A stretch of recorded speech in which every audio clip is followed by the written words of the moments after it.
but I write down my day. And what I do is I go back and study that day. Like sometimes I might get sick, I might be overtrained, I might gain a couple pounds here, I might feel whatever.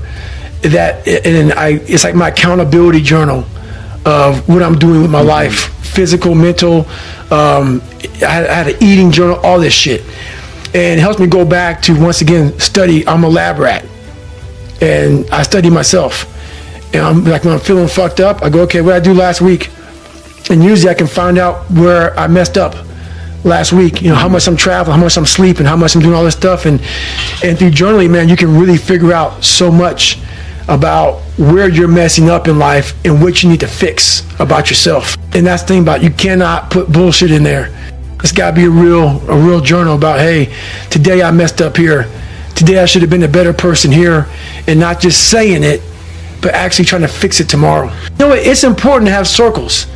It's important to have, like I talk about, man, like that big rabbit hole of bad people that you want to get away from. Like if you're a drunk and you want to stop drinking, you got to get away from those people. You want to build this nucleus around you of people who are saying, it's not okay to sleep in today. We got to get after it. Hey, let me see your journal. You're supposed to be running 5 miles today. You only ran 3. You got to have those people. Some people need those people. And it's important. But you want to get to the point in your life, it's real important that you hold yourself accountable and those people start to fade away because you now got it. You want to be that person because they're not always going to be there to hold your hand. In times of need, even the hardest person forgets how badass they are. So I've been through a lot of shit in my life. When you're going through a hard time right now, you forget all the hard shit you endured.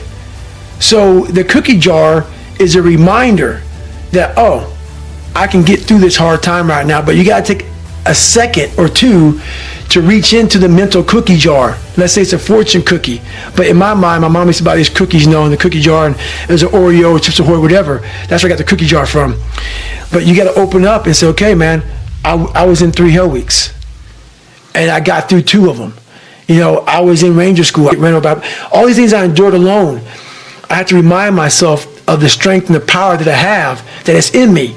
It's just a reminder of how badass you are in hard times, because, you know, we just forget that bad time consumes our mind. The cookie jar is something I invented.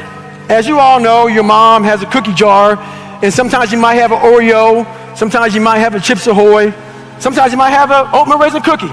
You never know. It's just in there. My cookie jar has every single failure and success of my life.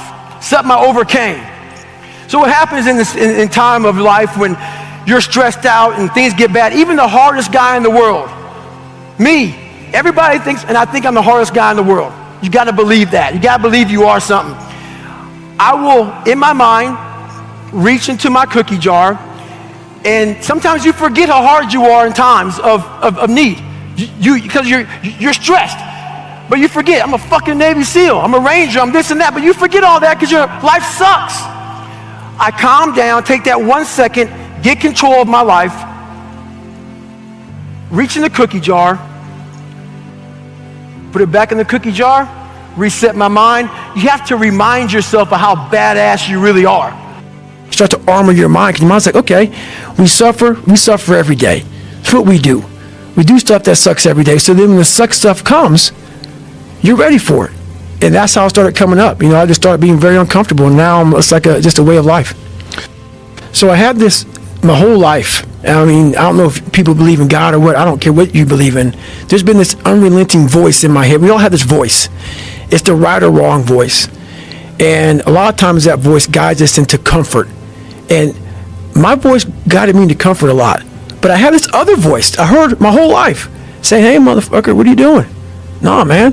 We got to go over here. We got to go over here to that rock pile over in the fucking corner where nobody's at. That's where victory's at. We're over in that corner. So this voice was giving me all these answers. Now, I wasn't a real smart kid growing up, but I had this crazy voice in my head saying, over there is where the fucking answers are. And I wouldn't listen to it because over there was pain. Over there was me looking in the mirror. Over there was me being accountable for all these things I went through my life. Even though people put them on me, it's now mine to own. And I didn't want to go over there by myself. but I had to, and his voice was guiding me there. It's God, whatever you want to call it, but that's what it was in me.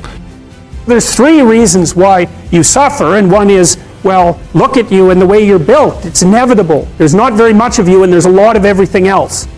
And so you just don't last that long, and you're fragile across multiple domains, and then you're harshly treated by society, and there's no doubt about that. And then there's responsibility that can be laid at your own feet. Well, the existential take on that, and the thing that all these diverse people that we've been talking about, including Viktor Frankl, and including Alexander Solzhenitsyn, as well as Kierkegaard, Nietzsche, and Dostoevsky, and the people that I've already talked to you about, is that the proper pathway through that is to adopt the mode of authentic being. And that is something like refusing to participate in the lie, in deception in the lie, to orient your speech as much as you can towards the truth, and to take responsibility for your own life, and perhaps also for the lives of other people. And there's something about that that's meaningful and responsible and noble, but also serves to mitigate the very suffering that produces, say, the nihilism or the flee into the arms of or the escape into the arms of totalitarians to begin with. You need something to shelter you against your own vulnerability. Pathway forward is to adopt a mode of being that has some nobility, so that you can tolerate yourself and perhaps even have some respect for yourself as someone who's capable of standing up in the face of that terrible vulnerability and suffering, and that the pathway forward, as far as the existentialists are concerned, is by, well, certainly by the avoidance of deceit, particularly in language, but also by the adoption of responsibility for the conditions of existence and some attempt on your part to actually rectify them. And the thing that's so interesting about that is, well, two, as far as I'm concerned, and some of this is from clinical experience. You know, if you take people, and I've told you this, and you expose them voluntarily to things that they are avoiding and are afraid of, you know, that they know they need to overcome in order to meet their goals, their self-defined goals. If you can teach people to stand up in the face of the things they're afraid of, they get stronger. And you don't know what the upper limits to that are, because you might ask yourself, like, if for 10 years, if you didn't avoid doing what you knew you needed to do, by your own definitions, right, within the value structure that you've created, to the degree that you've done that, what would you be like? Well, you know, there are remarkable people who come into the world from time to time, and there are people who do find out over decades-long periods what they could be like if they were who they were, if they spoke their being forward. And they get stronger and stronger and stronger, and we don't know the limits to that. We do not know the limits to that. And so you could say, well, in part, perhaps the reason that you're suffering unbearably can be left at your feet, because you're not everything you could be, and you know it. And of course, that's a terrible thing to admit, and it's a terrible thing to consider, but there's real promise in it, right? Because it means that perhaps there's another way that you could look at the world, and another way that you could act in the world, so what it would reflect back to you would be much better than what it reflects back to you now. Because, you know, my experience is with people that we're probably running at about 51% of our capacity. Something, I mean, you can think about this yourselves. I often ask undergraduates how many hours a day you waste, or how many hours a week you waste, and the classic answer is something like 4 to 6 hours a day. You know, inefficient studying, watching things on YouTube that not only do you not want to watch, that you don't even care about, that make you feel horrible about watching after you're done. That's probably 4 hours right there. You know, you think, well, that's 25 hours a week, it's 100 hours a month, that's 2.5 full work weeks, it's half a year of work weeks per year. And if your time is worth $20 an hour, which is a radical underestimate, it's probably more like 50 if you think about it in terms of deferred wages. If you're wasting 20 hours a week, you're wasting $50,000 a year. And you are doing that right now. And it's because you're young, wasting $50,000 a year is a way bigger catastrophe than it would be for me to waste it, because I'm not going to last nearly as long. And so if your life isn't everything it could be, you could ask yourself, well, what would happen if you just stopped wasting the opportunities that are in front of you? You'd be who knows how much more efficient? 10 times more efficient, 20 times more efficient. That's the Pareto distribution.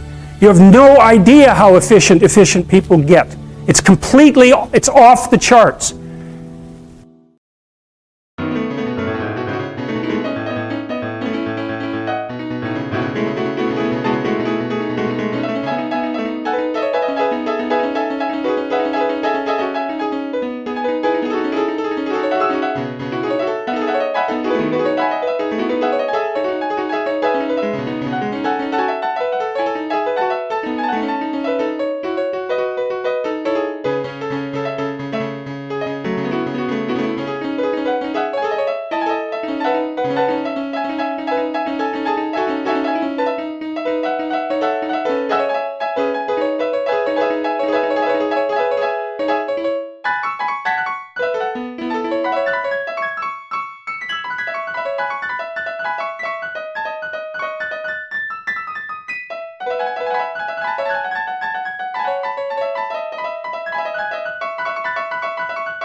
you.